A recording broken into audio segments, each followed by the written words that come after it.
Hola, ¿qué tal? Bienvenidos a África 7 días, el programa semanal de France 24 sobre los acontecimientos más destacados del continente africano. Mi nombre es Andrés Mesa Muñoz y estoy aquí en reemplazo de mi compañera Amal Perotman.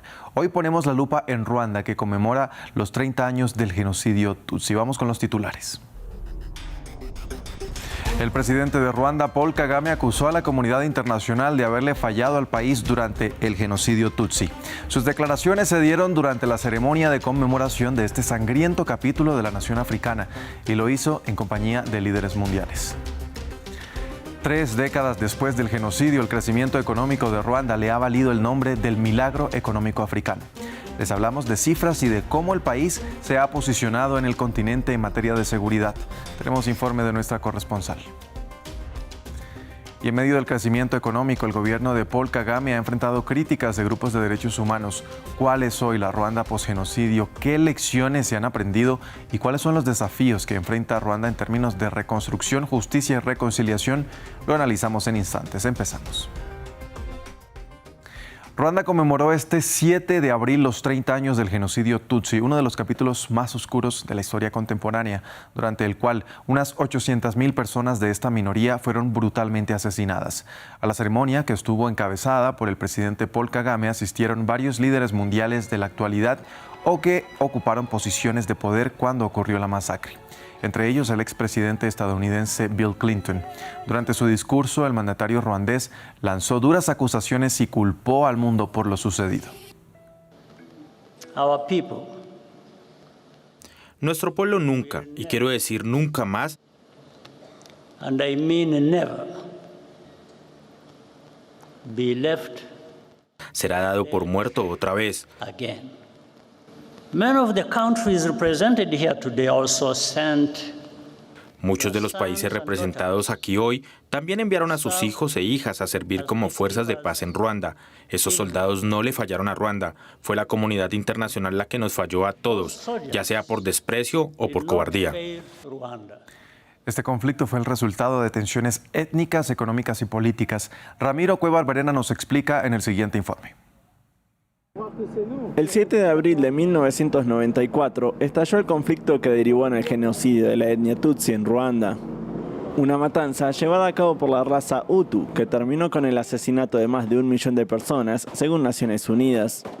800,000 de ellas fueron Tutsis, pero decenas de miles de fallecidos eran Hutus atacados por error o que se oponían a las agresiones. El camino que llevó al genocidio Tutsi tiene matices históricos. Durante los tiempos de la colonización belga en el país, se segmentaron estos dos grupos étnicos. A pesar de representar alrededor del 15% de la población ruandesa, los Tutsis mantenían una mejor calidad de vida con mejores trabajos, mientras que los Hutus vivían a la sombra de los Tutsis y colonizadores, con las labores más difíciles y mayores complicaciones para ascender socialmente, generando rencores históricos. La reivindicación Hutu llegó cuando se quedaron con el poder de Ruanda en 1962. Sin embargo, la situación desescaló cuando Juvenal Habyarimana tomó el poder en 1978 tras un golpe de Estado. A pesar de ser Hutu, tendió puentes para la reconciliación, incluso con la guerrilla Tutsi del Frente Patriótico Ruandés. Pero el 6 de abril de 1994, el magnicidio contra Habyarimana, mientras volaba en un avión, dio pie a uno de los capítulos más oscuros de la segunda mitad del siglo XX. A pesar de que la autoría del atentado no está clara en la actualidad, en ese entonces los Hutus culparon al Frente Patriótico Ruandés, fundado por exiliados Tutsi en Uganda, e iniciaron una cacería contra esta minoría. El resultado fue el exterminio del 75% de los Tutsi y la violación de 250,000 mujeres. Un genocidio que aún 30 años después no se ha cerrado y donde todavía se descubren fosas comunes de ciudadanos Tutsis.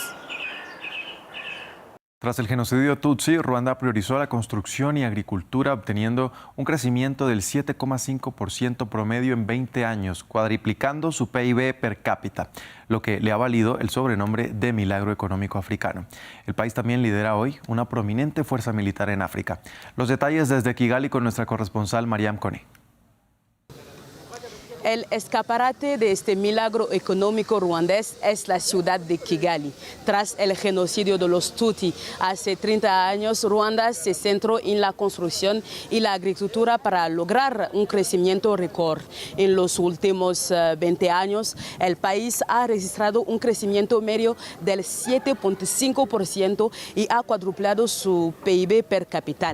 Estas cifras le han validado a Ruanda el sobrenombre de milagro económico africano, destinado a desaparecer para muchos analistas detrás del genocidio que acabó con la vida de más de 1 millón de personas. El país de las 1000 colinas apuesta ahora por el turismo de lujo para extender su desarrollo económico. La capital, Kigali, con sus parques floridos y calles peatonales, se han ganado el sobrenombre de la ciudad más limpia del continente africano. Otro de los éxitos del país ha sido en el ámbito de la seguridad, con el mismo presidente al frente desde el día después del genocidio. Paul Kagame, un exmilitar, Ruanda se está posicionando como el nuevo gendarme de África, con casi 7.000 hombres desplegados en operaciones de mantenimiento de la paz de las Naciones Unidas. El país es el segundo contribuyente del continente africano después de Etiopía. En los 5 últimos años, el país ha multiplicado sus contratos bilaterales de ayuda militar. Algunos ejemplos como República Centroafricana, Mozambique, en Cabo Delgado y Benín. Con reputación de eficaz y disciplinado, el ejército ruandés se ha convertido en una fuerza de promoción para Kigali 30 años después del genocidio de los Tutsi.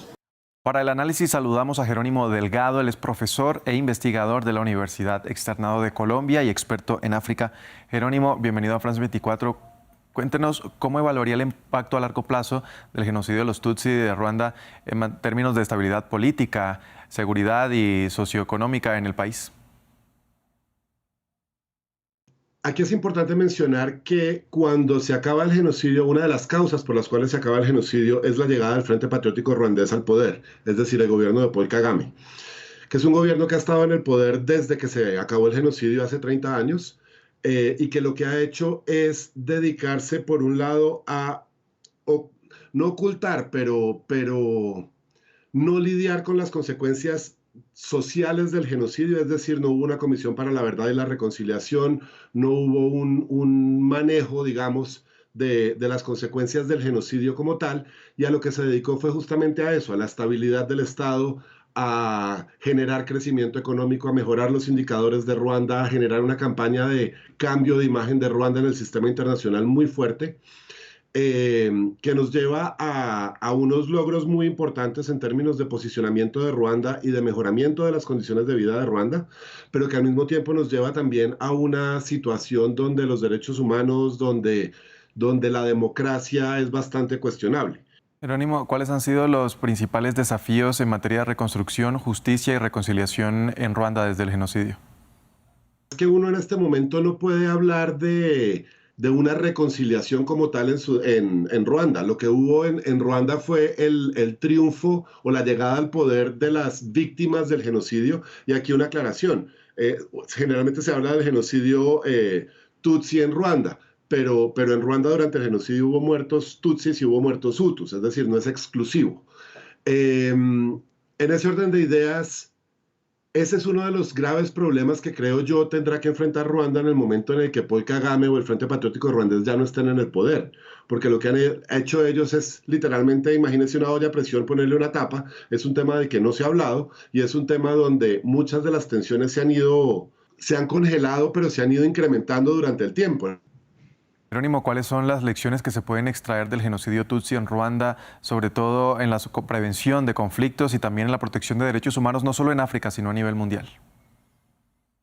Aquí yo quisiera hacer una aclaración, y es que a mí me parece problemática esa categorización del genocidio como un simple conflicto étnico. Aquí lo que tenemos son razones que van mucho más allá de lo étnico y que son principalmente políticas y económicas, y que lo étnico, efectivamente, lo identitario se utiliza como un elemento para justificar una agresión del uno frente al otro. A ver, aquí hay muchos aprendizajes.